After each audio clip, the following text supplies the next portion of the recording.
Night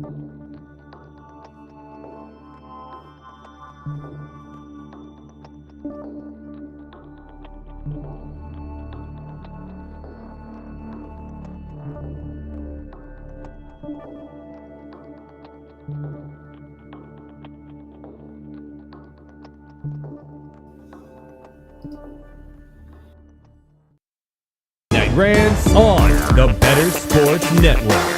What is going on, everybody? Somebody has a case of the Monday. Well, that's the way the cookie crumbles. And well, Bob's your own. Rants on the Street with Thomas Stevens. Shout out to my producer, Tyler Soto. Boom.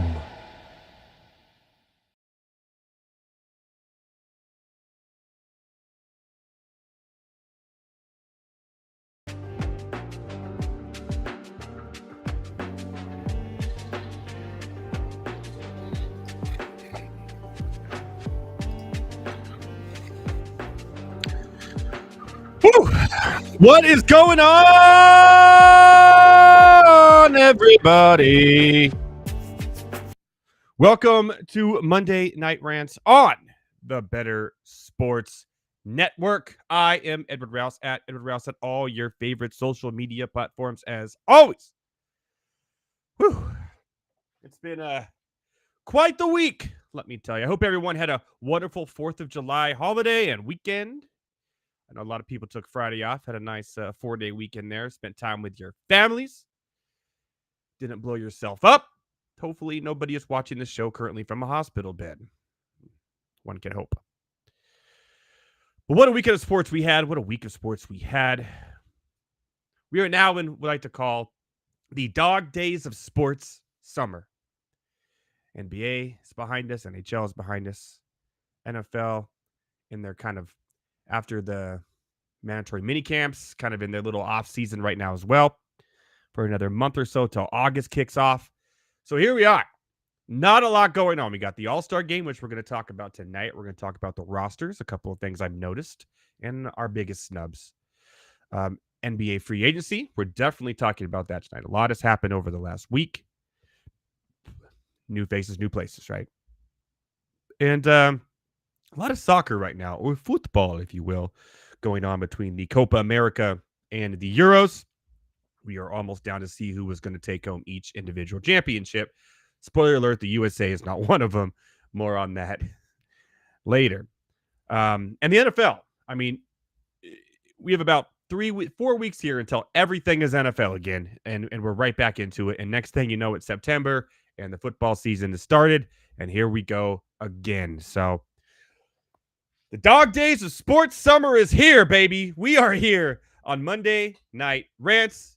Tyler Heavy T Soto will be joining me as always later. We're going to talk about some of MLB snubs he has for the All-Star game, as well as a little bit of WWE talk and Money in the Bank on What Say Ye, Heavy T. So stay tuned. I love to talk about plus an announcement at the end of the show.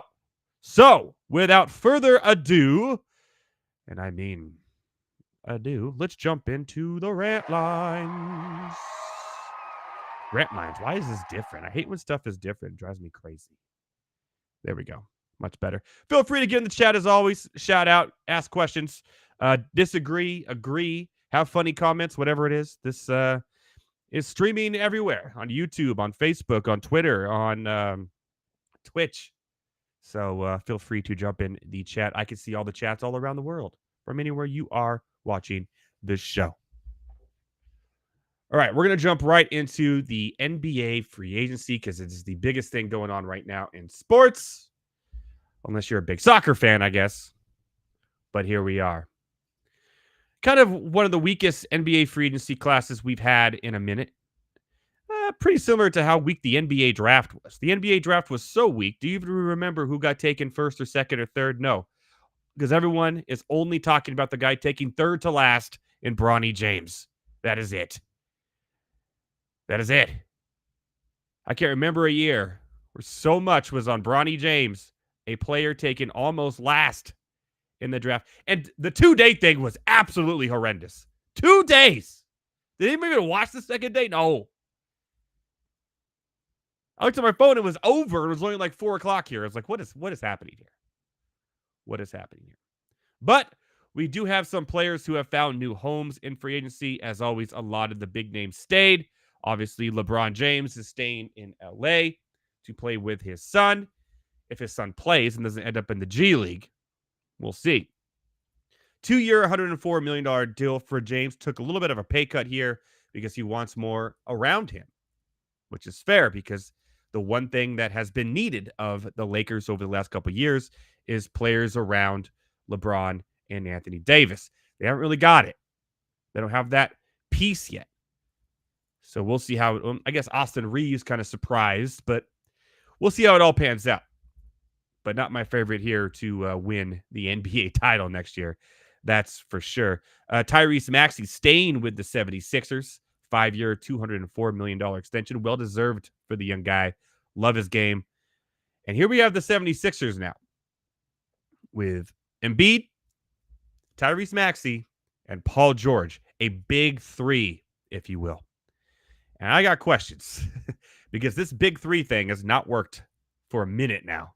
It has not worked at all. Paul George agreed to a 4-year, $212 million contract with the 76ers out in Philadelphia. Now, this is a guy who absolutely loves LA, lives and breathes LA. He's from LA. He played college at Fresno State, which is 3 hours away from LA. And for some reason, he did not come to terms with the Clippers. And he wanted to stay. He came out today and said the offer that he got was like, that's crazy. He said, and I quote, nah, I ain't signing that. Now, the Clippers were willing to give Kawhi Leonard a lot of money in an extension to not play in playoff games. Now, Paul George has his fair share of injuries as well. And he is older than Kawhi Leonard. So it makes a little bit of sense. The Clippers are opening a new arena. They need to generate excitement. And Kawhi Leonard is the excitement because I'll be excited about James Harden if I'm a Clipper fan. Am I excited about, well, Russell Westbrook probably won't be on the team when the season starts. But am I excited about this Clippers team now going to this new arena? No. James Harden, 2 years, $70 million. Does that pump me? Does that make me go, whoa, the Clippers got it next year after what I saw? This team can't stay healthy. But then on the other side of this, too, you look at the 76ers. Can that team stay healthy? Embiid has his knee issues. Paul George has shoulder issues and a leg issue.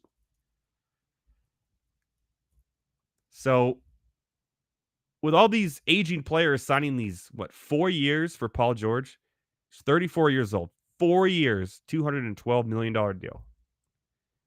I want to know the over and under of how many games he actually plays in the next 4 years for the 76ers. So maybe the Clippers are onto something here. We'll see how it all plays out, but I don't know, man. It's crazy. But the East is the easier path, right? The East is an easier path to championship. Now, the Pacers are going to be really good again next year, if not better. The Cavaliers, Donovan Mitchell's back. They're going to be good. They're a young team on the up and up, too. So there's going to be a little bit. And the Knicks, of course. Let's not count out the Villanova Knicks, which I think is hilarious, by the way. But it's the easier path. So Paul George taking the easier path. I get it. On top of that, you have a lot of players who stayed with the same team. We've mentioned James Harden. Siakam staying with said Pacers, who I think is going to be a really good team next year. OG Anunoby is staying with the Knicks. He's the only non-Villanova player, I think, left. However, the Knicks got a big blow when they lost Isaiah Hartenstein to the Oklahoma City Thunder. It's going to hurt more than people think there. He was a big key role player in this last successful season that they had last year. DeMar DeRozan, at age 34, same age as Paul George, is leaving the Bulls to go to the Kings, but only a 3-year, $74 million deal. Another guy who's been constantly injured and definitely lost his touch in the shooting game. He is not the same player he used to be. However, the Kings were just missing one kind of piece this last year after their great year 2 years ago. that can get them over the hump. So, and the Kings are, again, a young, up-and-coming team who didn't lose a lot this offseason. So, a good spot for DeMar, I think, to take some pressure off him. KCP, obviously, 31 years old, leaving Denver, going to the Orlando Magic, another team on the up-and-up, surprised all of us last year when they made the playoffs. I didn't even just to make the playoffs was a surprise, but yeah, so we'll see what happens there. I don't think a repeat performance of Orlando's in store this next year, but it is what it is. Klay Thompson obviously is the last one here we're going to talk about.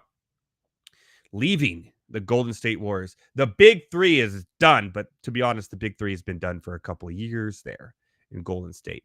And if anyone had to go, I don't know why it would be Klay Thompson. I thought it would definitely not be him. I thought it would be, I don't know, maybe Draymond, the guy who's constantly being suspended and can't even play basketball barely anymore. Can't even shoot. I don't know. Maybe him. Ugh. Tobias Harris also left the 76ers, obviously, when they got Paul George. He was joining the Detroit Pistons. And so there you have it. It's kind of a rundown here of the big names in free agency. That's it. So the NBA is going to look different next year as it always does every year. They're still going to have the same players. Obviously, the Boston Celtics will be the favorite. Huge extension for Tatum. You got Jaylen Brown, the MVP of the finals. And in my eyes, the Celtics are clearly the team to beat next year as well. The Timberwolves will be better. The Thunder will be better because a whole year with experience in the playoffs, playing with each other, they didn't lose anything at all, really. Neither did the Timberwolves. The Nuggets will be the same Nuggets team. The West is loaded. The Clippers, I don't think, will be better. I think they'll be worse. The Kings will be better. Definitely better. The Warriors, kind of playing material. So ultimately, not exciting free agency, but the Paul George was the biggest news, and DeMar DeRozan leaving. So not a lot of turnover, but enough to kind of change the landscape of the NBA. There you have it. We're going to talk more about this. Speaking of turnover, geez, Christ, complete turnover. We're going to talk more about this, obviously, when Heavy T joins, but the MLB All-Star game. Now, does anybody even watch this anymore? It doesn't mean anything anymore. It's still the summertime classic. It's the only thing going on. The home run derby is kind of cool. It used to be cooler, but they keep on messing with the format. And we're going to be live here on this show while that's going on. So that's going to be a lot of fun, too. And by the way, we're going to make a game out of it. So make sure you tune in for the MLB Home Run Derby Monday Night Rants show. I believe it's next week. Next Monday. We're going to have some fun. Pete Alonso announcing he's joining today in Texas. Crazy. We say new faces, new places. We say complete turnover. Why is that? The All-Star rosters were announced yesterday, and 32 players between the two teams are first-timers. 32. We talked about the injuries this year of all the stars going down. We talked about how no one's watching baseball. There's some big-name stars that did not make the All-Star that were like, as we get the year, I could have told you Francisco Lindor would have been a shoo-in. He ain't playing. I could have told you Manny Machado would probably represent the Padres. He didn't make it. Jackson Merrill from the Padres, the youngest player on the All-Star roster, has made it. Now, you haven't seen what this guy's been doing. I'm not going to say Juan Soto, too. I'm not crazy. Juan Soto who? I was kidding. But the dude's putting up impressive numbers for the Padres and holding down center field. And this Padres team, I mean, obviously it's going to be a wild card, but they're chasing down the Dodgers a little bit. They're just pitching is really hurt, and Dylan Cease has been on an absolute terrible run over the last month, 2 months, or almost 2 months now. Wow. And after all they gave away for him, we'll see how that all pans out. And of course, Paul Skeens making the roster here, which is exciting. So you got a lot of young players here, 32 first-timers on the All-Star team. Absolutely insane. So the starters are obviously voted by the fans. Rutschman, Vladdy, Altuve, which is kind of a surprise for me, obviously a fan vote favorite. He hasn't been that great. The Houston hasn't been kind of mediocre this year. Jose Ramirez, Gunnar Henderson, Aaron Judge, Juan Soto, Jordan, obviously the DH.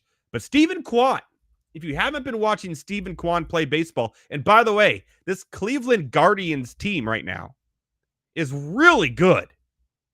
You would have thought losing Bieber and their pitching staff and everything, ooh, they're in trouble. But no. They're putting up numbers and they're putting up wins. Probably going to win that AL Central, which has turned out to be a really good division, by the way. Which is crazy as well. The National League, you got Contreras, Bryce Harper, who's having a great year, but obviously just got hurt again. Another star going down. Marte, Alec Boehm, Trey Turner. A lot of Philadelphia Phillies here. Jerickson Profar, who's crushing it in left field for the Padres as well. I believe he leads the NL in batting average. He's up there. Maybe it's Ohtani and he's second. But man, Profar's doing crazy. Tatis, who won't play because of an injury. Christian Yelich, welcome back. And of course, Ohtani. So it's pretty exciting. But here's where it gets crazy. In the American League, the pitchers, 1, 2, 3, 4, 5, 6, 7 of them are all first-time All-Stars. Now, that's kind of how it works in baseball, to be honest. With the pitchers. You always have first-time pitchers. Every team has to be representatives. You got Cole Reagans, Tarek Skubal, who's been great. Mason Miller for Oakland. Oakland has to have somebody, people. Garrett Crochet, who's been great for Chicago, so obviously he's theirs. Logan Gilbert, great. So you got all these first-time. And the National League, 1, 2, 3, 4, 5, 6, 7, 8, 9 first-timers. Jeff Hoffman is one of them. Ronaldo Lopez. Paul Skeens, we mentioned. Tanner Scott. Matt Strahm, which is crazy. Ranger Suarez has had an unbelievable year. Robert Suarez for the Padres, and obviously Logan Webb was well-deserved for the Giants as well. So we're seeing turnover here in baseball with 32 players are all their first-time All-Star. It's been a low-watched year, I feel. I know ratings are down. It's not as exciting, and a lot of these divisions have already been kind of chosen, really. There's going to be a few races here. Obviously, the AL East will be one between the Orioles and the Yankees. But if you look at the other divisions, they're a little runaway-ish already right now. So we'll see how it all plays out. But and more on this, by the way, when Heavy T joins. But there's 2 more things I want to talk about before he does. So we got to get into it. But I'll be watching. I always do every year. It's a classic. I go to my parents' house, watch with my mom, have a couple beers, and root for my Padres players. She roots for Dodgers players. I'm sure you root for your players. And if you're a White Sox fan, you're one player. Or you're A's fan, you're one player. Or you're Angels fan, you're one player. Sucks to be you. All right. You know what really sucks to be? It's this guy. And I mean, wow. So let's put this into perspective. 8 years ago, roughly, United States failed to make the World Cup because they lost the game to Trinidad and Tobago. Who was the coach? Greg Berhalter. He's been the coach since. And after, I would say, a failure of a World Cup, and by the way, this is the best USA men's team we've ever had. They were young. They're in their mid-20s now. All of them who start pretty much don't play for the MLS. No, they play overseas in real competitive leagues. Christian Pulisic may be the best player we've ever had. And this dude can't do anything with them. They win games that don't matter. They win in competitions that don't matter. But in big competitions, they do not win. This is not the coach I want representing my USA soccer team. Now, I know, Edward, but USA is not known for soccer. It's known for football, real American football. But when a sport is so well known around the world, it's embarrassing to not put out a team that is good for America. Just because soccer's not big in America doesn't mean we can't have a good team. Right? And the same thing is going on with basketball right now. Our men's basketball team, we haven't been great in tournaments lately. Because countries are getting better at it.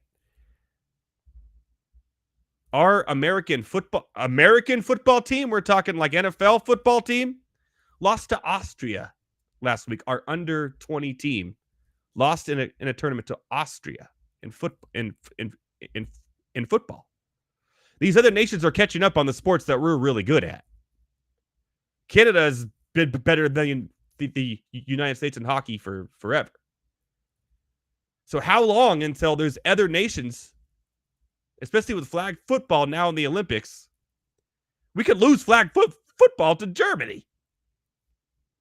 Get better at American football. And then what? We have to be good at these international sports. And they're all international now. If the NFL is going to push that we need to play games in these other places, we can't allow them to be better than us in tournaments. United States should not be losing to Austria in an American football tournament. United States should not be losing to Austria in an American football tournament. I don't care if they're under 20 and don't play for the NFL. It shouldn't happen. And our soccer team is an embarrassment right now. The best team we've ever had. The best team we've ever. Well, they're not. They're not.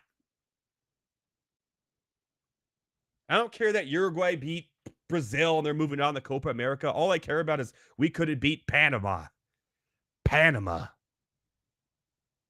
All they do is sit on two sides of a canal and pass the ball over it. But we got a red card early. Shut up. Berhalter has to go. And bring in Jurgen Klopp. Bring in a coach who retired because he doesn't want to be on the scene all year round, and all he has to do is coach United States for 3 months of the year. One of the best coaches we've ever seen in the English Premier League and the German Bundesliga ever. Pay him. And let's get USA Soccer, with this talent we have now, back on the freaking map.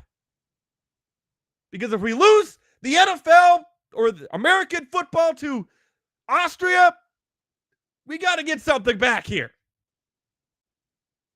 It's sad to see. I went really long on that. It's passionate. Passionate, people! You know who else is passionate? English football fans. And before we bring Heavy T on the show, I'm sure a lot of you have seen this, but it's absolutely hilarious, and I'm going to show it anyways. Heavy T's joining me next to talk MLB snubs and a little WWE and maybe some other things too. We'll see. I don't know how it's going to all play out or happen. I don't know. It's a crazy show. It's the dog days of sports summer, people. But before Heavy T, this.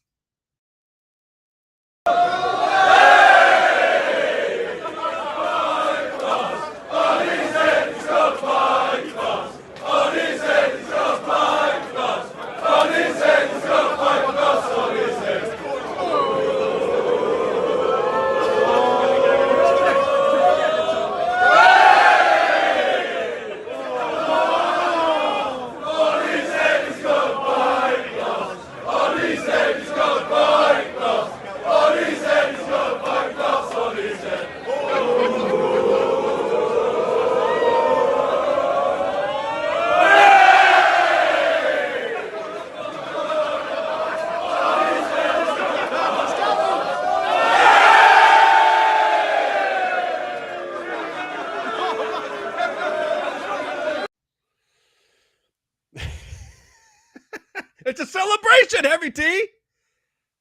That's a celebration. You know, we'll see how England does tomorrow. He's got a pint glass on his head. He's got a pint glass on his head. It's going to sweep the nation. It's going to sweep the nation. Please don't sweep the nation with that. It's terrible.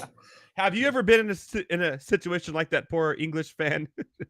Have I ever been hammered out of my mind? Yes. Yeah.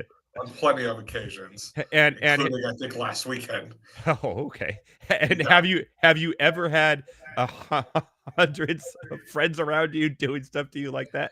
See, that's the good thing, is that I've never had friends be asshole enough to just do that to me, nor have I ever been like that to them. So that worked out slightly. But that is kind of funny. I'm not gonna lie, that's kind of funny. It's pretty funny. Good luck to them. Although I'm rooting for the Netherlands. Yeah, I would like to see the Dutch win it. That'd be Let's pretty cool. go. Let's go orange and blue, baby. Let's win the whole thing. I did put money on them too, so that would be it. Yes. All right, my friend. Are you excited about? Well, next week we get to be live during the MLB Home Run Derby. That'll be fun. Yeah, we'll make a game out of it.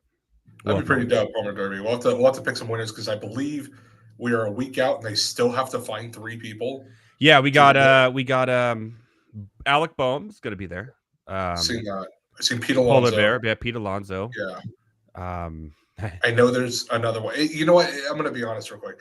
It's kind of sad to see how the Home Run Derby has very quickly turned into the dunk contest for the NBA, where the major stars just don't want to do it. Oh, Gunnar Henderson. That'll be good. That'll be good. He's killing it this year, so that'd be pretty cool.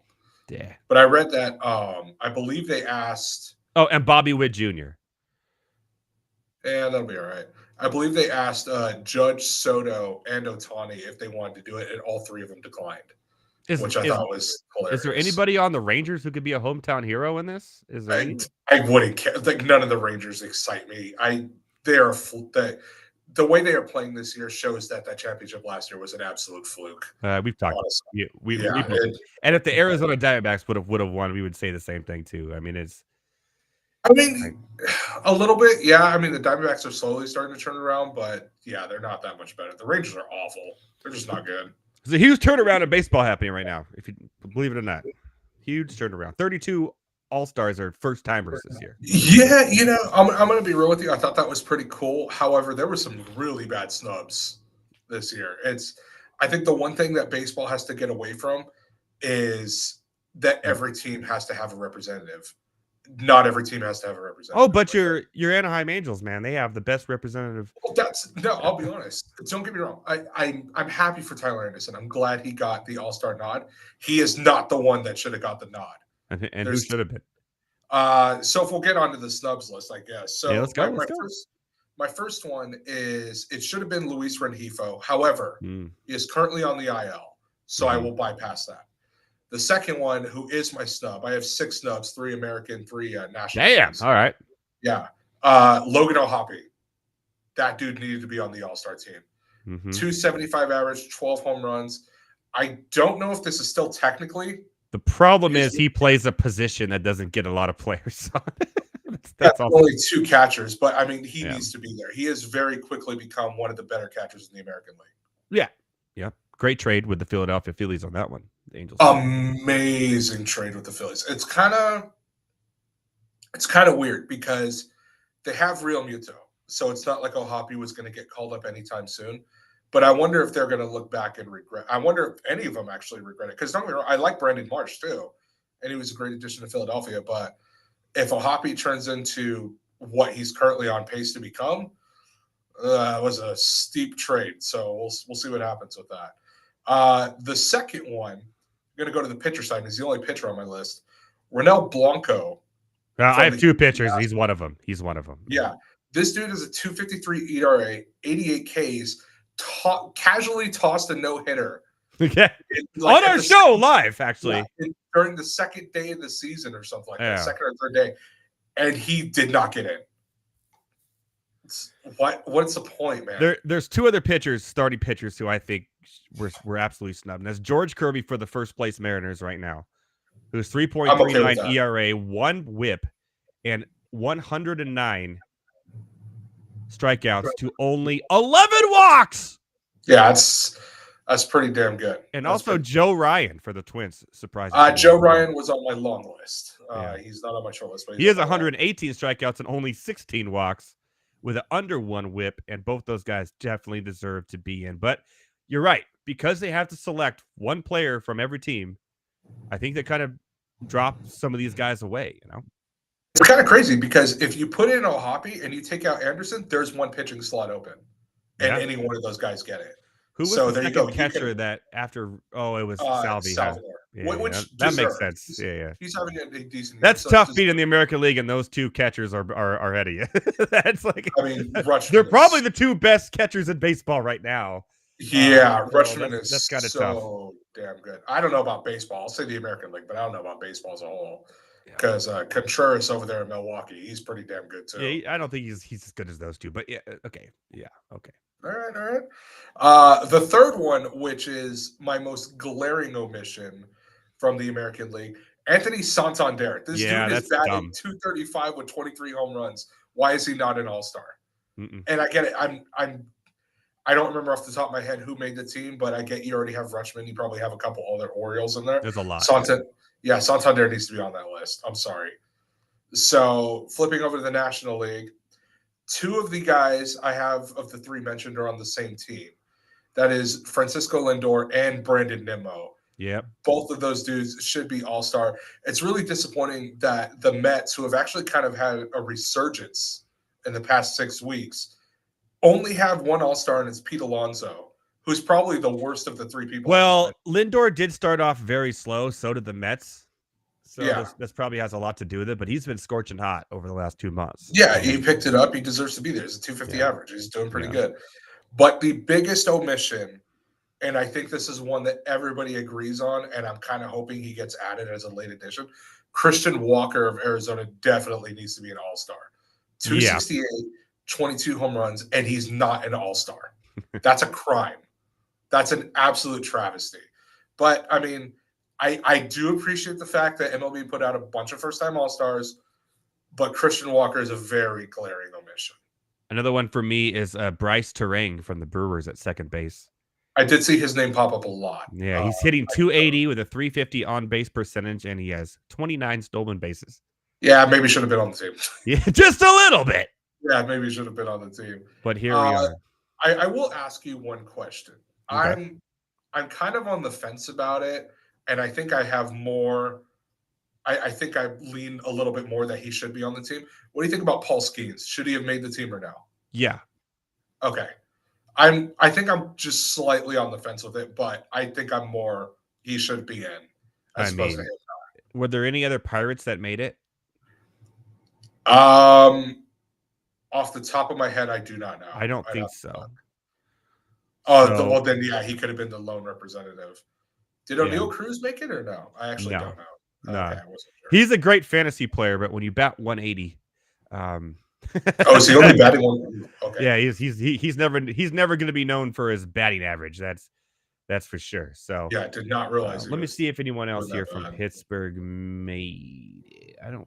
Probably not. If Skeens ends up being, if he is indeed the lone Pittsburgh. No, Brian Reynolds did make it as okay. I'm fine with Brian Reynolds making it too. I've said it. I think if not last week, no, we didn't have a show last week. Maybe 2 weeks ago. That Brian Reynolds is one of the more underrated players in all of baseball. Yeah.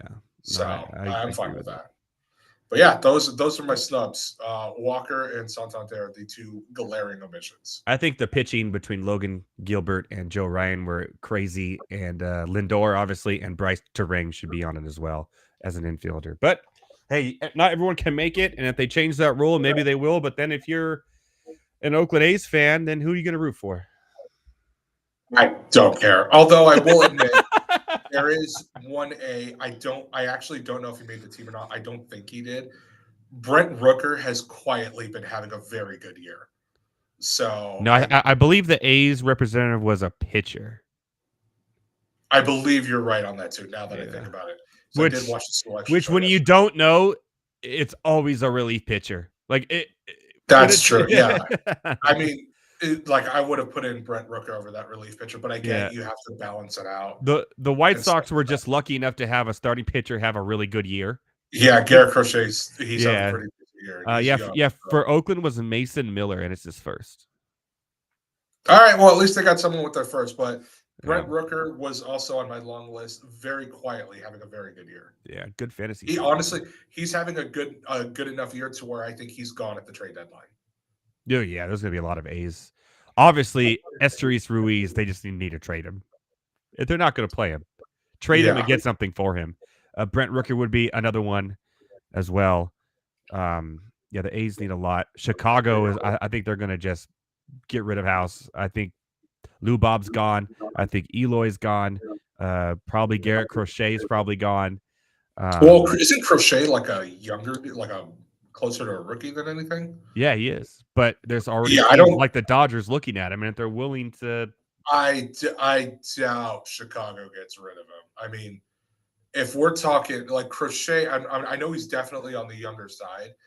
Some team would have to sell the farm, which, I mean, I guess maybe the Dodgers.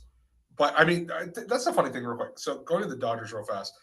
You built this super team or whatever, and then you get to the trade deadline, and there are very glaring holes that they have. Their starting pitching is not as Their good starting as everybody else. pitching is really bad. Yeah, so I would not pick them to get to the World Series. I'd probably pick them to get to the NLCS, but they probably lose to either Philly or Atlanta again. So that's assuming they get out of the DS this year. Don't count out the Padres when all those starting arms get healthy too, though. Well, I was just thinking about the Padres too because they beat them 2 years ago. Yeah, so Michael King right now is pitching out of his mind. Yeah, if you're a Dodgers fan, Musgrove comes back and Yu Darvish is on his way back, and you have Dylan Cease, if he ever pulls it around, he's starting to become a clone of freaking Blake Snell right now. That's not good. Let's not hope for that. He was my Cy Young pick, and that's not happening. He looked good until like the last month, and you just say, you know what? What's 6 runs? Let's just give them all up and start walking. I've never done it in my career. Okay. Love to see it, man. All right. If you don't know, me and Heavy T have a new podcast out called Born to Heal, and we record either on a Wednesday or Thursday, release it that night or the next day, and it's about WWE and some AEW, mostly WWE. And it's taking the airways by storm because your boy on the last episode over here completely destroyed, and I picked every match correctly and even called the Drew McIntyre thing before it happened at Money in the Bank. So I will admit before I go, first off, I'm very proud of you. Thank you for getting all your picks right. So there's that, number one. Number two, I'm okay with Drew winning the Money in the Bank briefcase. Don't want to get too much into that because we'll save it for the podcast. We'll save it for the podcast. Yeah, but I will mention this, and I will save a majority of my thoughts for the pod. I have some beef with how one of those matches ended. And I can tell you right now, it's the Intercontinental title match. I know exactly which one it is. Yeah. I have a problem with how that ended. I will release my thoughts on the podcast. All right. We'll talk about the tan man, Braun Breaker, who just gets tanner every time I see him, man. Jeez. And one thing we will mention, the John Cena retirement tour. That'll be the John Cena. We are, Heavy T and myself, we are going to Las Vegas next April. 110%, and maybe we'll do a live show from the hotel room with something on it. We'll figure it out, but it's going to be awesome. Yeah, we'll figure it out, man. But yeah, maybe we'll be so big we'll have credentials passes. Do you know? I'm not gonna lie, I low key thought about that. I don't know if we'll get that big, but that'd be pretty cool. We're working on it. So work in progress. More on that later this week. Catch it out on MoneyNightRants.com and also on Spotify and soon to be Apple. If I could figure out why Apple won't allow it. But hey, I will. I always figure everything out. But we have a Spotify. It's spotify.com/born2heal. That's heal, HEEL. And the TO, not a 2. We're not like, like Tupac or like Cradle to the Grave, which I always thought that was a sequel, but it wasn't. To make it in wrestling terms, I'm not like Scotty Too Hottie. So there you go. There you go. Old school name right there. So, Heavy T, I know you got to get back to work, and I have nothing more to talk about at all. So. I mean, we could just do Born to Heal for the next 20 minutes, but we could, but like you said, unfortunately, some of us have to get back to work real quick. It's the dog days of sports summer, and here we are. I'm actually watching Summer League, which we all know really translates to the NBA. That's gross, but if I do have one beef with that, I do not need ESPN and your stupid notifications. I don't need 15 notifications on what Bronny did in summer camp or whatever. I could not give less of a shit. Do you remember a year where like the third to last pick in the whole NBA draft is getting more coverage than anybody else drafted? Yeah, here's the thing too, is that real quick, Bronny as the 55th of like 60 picks. Yeah, it's like it's as terrible. The 55th pick. This dude got a one-way contract for 7-something mil a year. Last year's 55th pick had to sign a two-way contract for like 500,000 a year. Like I believe it's he's still playing in the G League too. That guy. no, the circle jerk around Bronny James is absolute. And Skip Bayless comes out and says, "Oh, I always thought that Bronny Jr. had more of a clutch gene than his dad." Fuck out of here, you old man. Yeah, like, we don't need this. What are the chances that he actually plays minutes? You know what he's gonna make the team, and opening night they'll put him in to play like 2 minutes with his dad, and then they'll send him back to the G League. That's no. He's gonna play. He's gonna take up a full roster spot the entire season. Oh, that's so embarrassing. And I guarantee you, where's Thomas? We need to get Thomas Stevens on it. The Lakers are gonna force him down everybody's throat. It's exactly what's going to happen. Yep, and they're going to sell merch and make a lot of money. God, dude, if you're buying Bronny merch, you're an idiot. That's all I got. I'm out, dude. All right, at Heavy T on air. We'll be back with him later this week for our new Born to Heal, and he'll be back next Monday for a home run derby extravaganza, where I'm going to go back, like Chris. That's officially my cue to leave. Back in the day. All right, Heavy T. Have a good one, man. Oh, man, Heavy T, always a pleasure, always fun. We were texting back and forth over the weekend to multiple things. Lots to say on the All-Star game, the home run derby, obviously next week. We'll have some fun with that. And, of course, check out Born to Heal on MondayNightRants.com. You can check out the Spotify and the YouTube video version of that as well. No matter where you get your media, we have it all covered on MondayNightRants.com.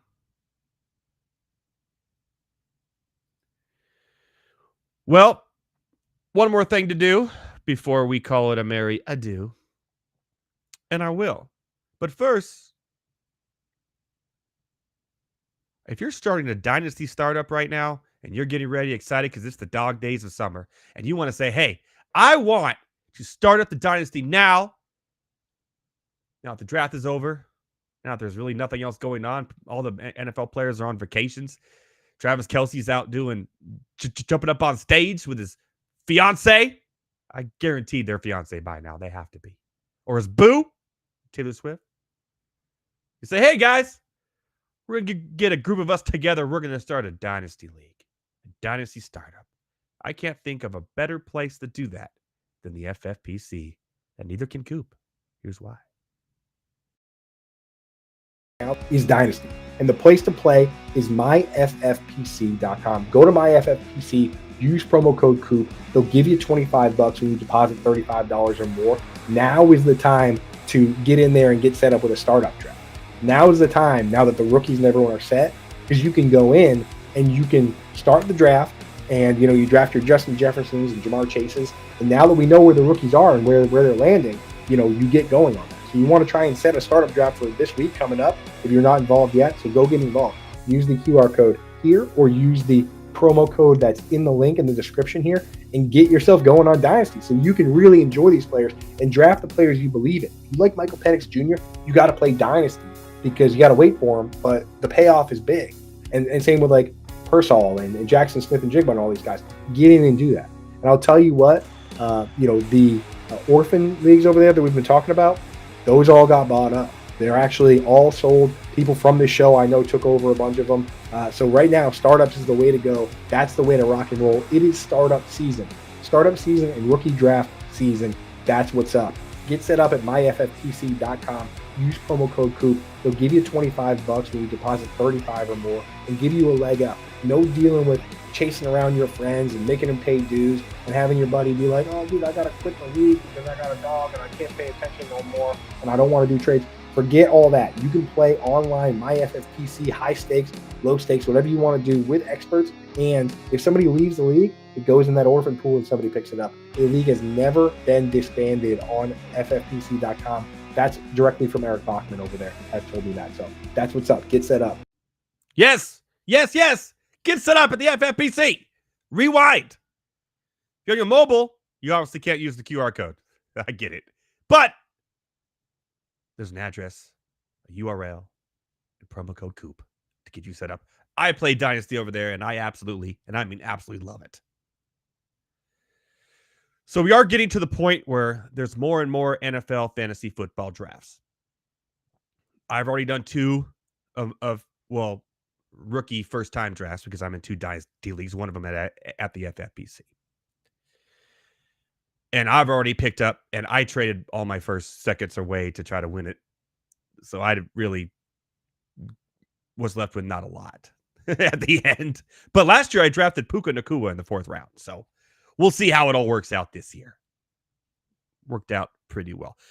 So I'm going to talk about some of the guys right now currently under ADP that are being drafted.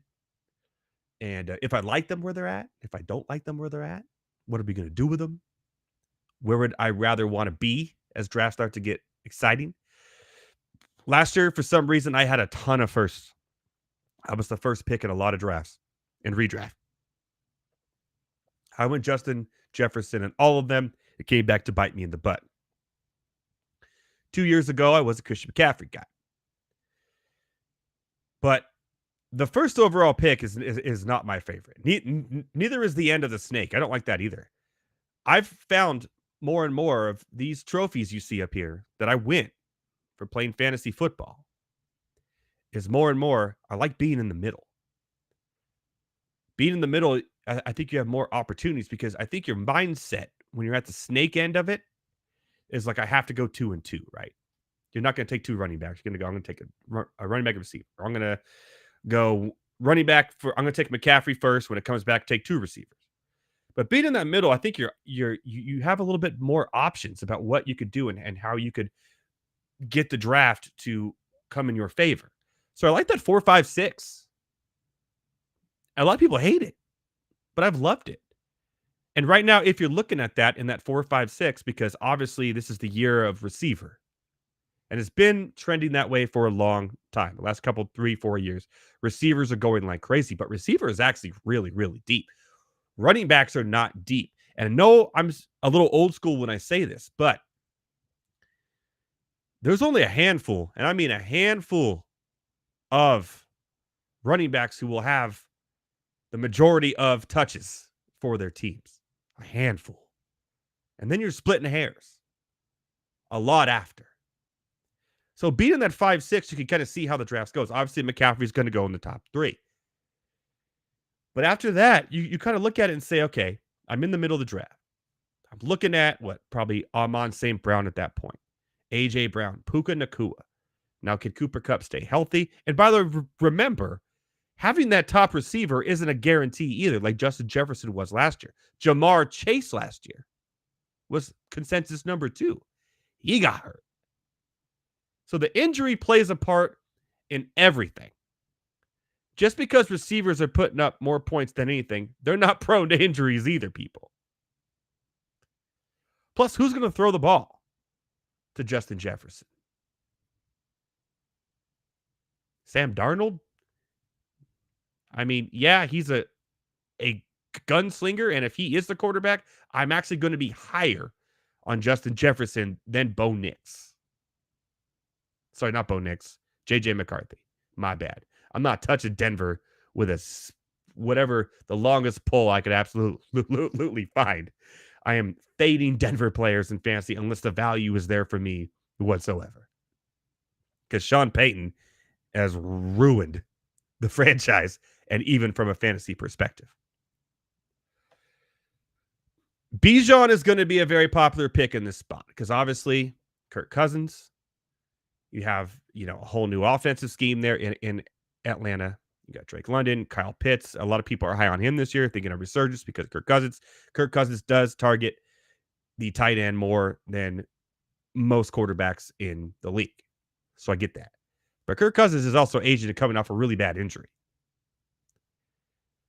He's used to playing on indoors from Minnesota, so that's kind of cool. But Atlanta, I'm still a little...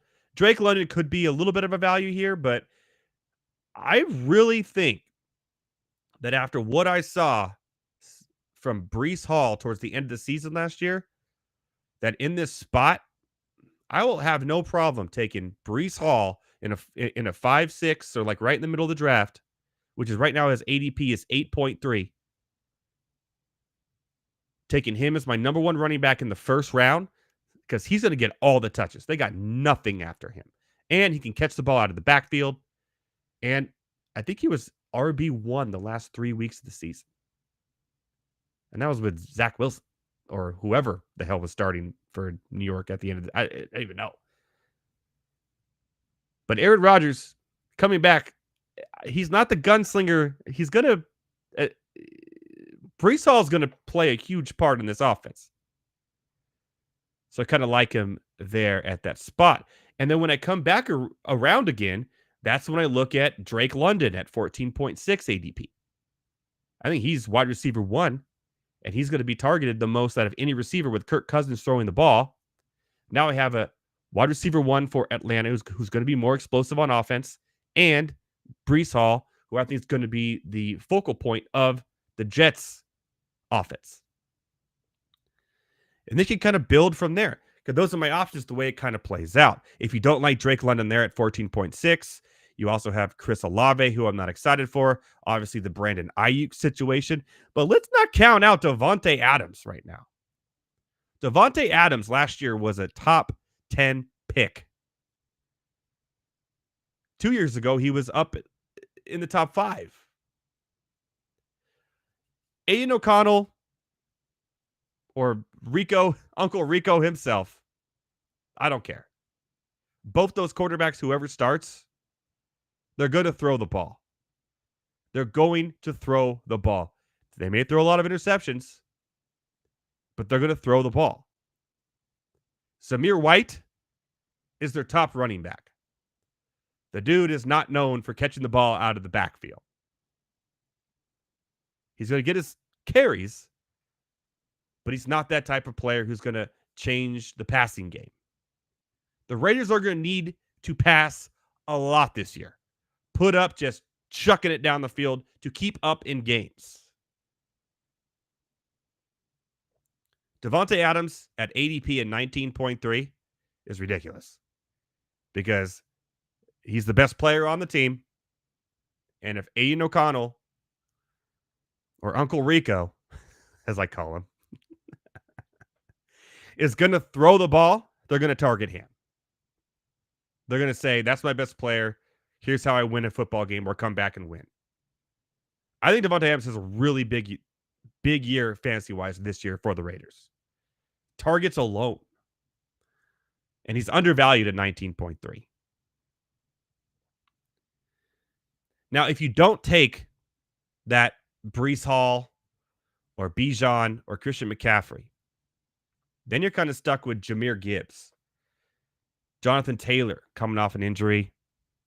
Saquon Barkley, we don't really know what they're going to do. There are too many mouths to feed in Philadelphia. Never been known for a long time now of giving the running back a lot of looks if it's not in game script. Devon A-Chain. I mean, he's a limited sample size. And the injury thing kind of scares me with him. I'm not willing to 25.3 ADP right now. I'm not willing to put that. I'm not willing to do it. Not willing to do that. And a lot of people will draft Devon A-Chan as their number one running back because they're going to load up on receivers. Are you actually comfortable with that? So I'm not. Derrick Henry, 31.6. Kyron Williams, what's going on with him and his injury? 29.8. I would feel way more comfortable taking Bijan, Breece, or McCaffrey and then Davante Adams or Drake London or even Jalen Waddle as my number one receiver. Like, doesn't it seem more comfortable going into a fantasy season having that than having Jamar Chase and then Devon A-Chan or Jamar Chase and Jahmyr Gibbs? David Montgomery's not going away, people. I don't get it. So once again, this year, By the way, Michael Pittman Jr. is 33.4 ADP. I'll take him as my number. I will run through and take in this 5-6 spot. I will be happily take Breece Hall, either Drake London or Devontae Adams, and get Michael Pittman Jr. And now I have Breece Hall, Devontae Adams, or London, and Michael Pittman Jr. on my team instead of having to deal with Justin Jefferson and Devon Achane or Kyron Williams. Those three running backs are it. Maybe Jonathan Taylor, if he's healthy, would be close. But if you do not get one of Breece Hall, Bijan Robinson, or Christian McCaffrey, obviously, but you have the number 1 or 2 or 3 pick, I'm telling you, it's not looking up. It's just from what I see right now. This may change when we start doing draft season, but I'm running all these in my head as I'm going through ADP, and I'm doing mocks and everything that I do to get ready for the season. And if you're in that mid section or even towards the end and these running backs fall to you, it just seems like I would be very uncomfortable going into the season knowing that these are my running backs when it comes to that. Because then you're stuck with like your number 2 getting even lower, Isaiah Pacheco as your number 2. Like, you feel confident in that. A lot of people are going to be drafting Isaiah Pacheco as their number 1 running back. Running backs is becoming in fantasy what tight ends were a year ago. The tight end position now in fantasy is actually blown up, especially with last year's draft. It used to be a joke. You had Kelsey, you had Andrews, and then hopefully a hit. But there's 10 now that you could easily have in your lineups that will be confident, that you can be confident in, that can perform. But running backs, especially with the split and game scripts and everything going now, it really, really drops off. So my advice to you, the dog days of summer, is A, do research. Go to places like fantasyalarm.com. Go check out what Sharp Football Analysis is doing. They have a ton of stuff that can help you do this research and understand these type of things, because everyone drafts about what they read on ESPN or Yahoo. It's like, and everyone's like, when I go to a draft and see everybody with the same Fantasy Pros cheat sheet, I just smiled like I just did. There's a reason for that. Do your research. Check out all the sites. Know your stuff if you want to win. And we're going to help you here on Monday Night Rants, that's for sure. Before I go, I do have one thing to mention, one thing only. The signups for the Guillotine League, which was so successful last year here on Monday Night Rants, will be up. There's going to be a form on mondaynighrants.com. If you go to that form, you can sign up. We're taking 18 people. And how it works is like this. If you haven't played a Guillotine League, it is absolutely incredible. It's so much fun. We did it last year. Everyone loved it. We do the draft here live on the show. 18 people all draft their teams. But they're not as deep as you would think. You play your starters, and at the end of each week, whoever has the lowest amount of points, so it's no head-to-head. Whoever has the lowest amount of points, you're eliminated. You're out. So if you lose week 1, you lose amount of points, you're done. That's it. Season's over for you. However, all those players go into free agency, and we use Fab and everyone. So there's a lot of strategy involved. It's a lot of fun. We had a lot of fun last year. Shout out to our winner, Corn 4. I hope he's back this year. He's obviously welcome back because he's the defending champion, and I think he will be back. But I'll be putting the signups on MoneyNightRants.com for that next week after the All-Star game. And we'll have a lot of fun with that. And the draft will be live. We'll have call-ins. We'll have chats. We'll have a lot of good times there in the Guillotine League. And obviously, there's prizes to the winners. So, with that being said, welcome to the dog days of sports summer, baby. Enjoy your soccer matches. Enjoy the All-Star game and baseball. And if you have the patience for it, Summer League in the NBA. For myself and everyone at Better Sports Network, for myself and at Heavy T on Air, my boy Tyler Heavy T Soto and Thomas Stevens from Monday Night Rants, we wish you a very adieu. And until next week in the Home Run Derby special, which, by the way, we're going to have a lot of fun. I think I'm going to have a giveaway. What? A giveaway. It's going to be a lot of fun. And there could be bingo involved. We'll see. From myself, everyone at the Better Sports Network, once more, a big shout out to our boy and always, Taj McGowan. We'll see you next Monday night, my fellow ranters, 6 p.m. Pacific time, same place, same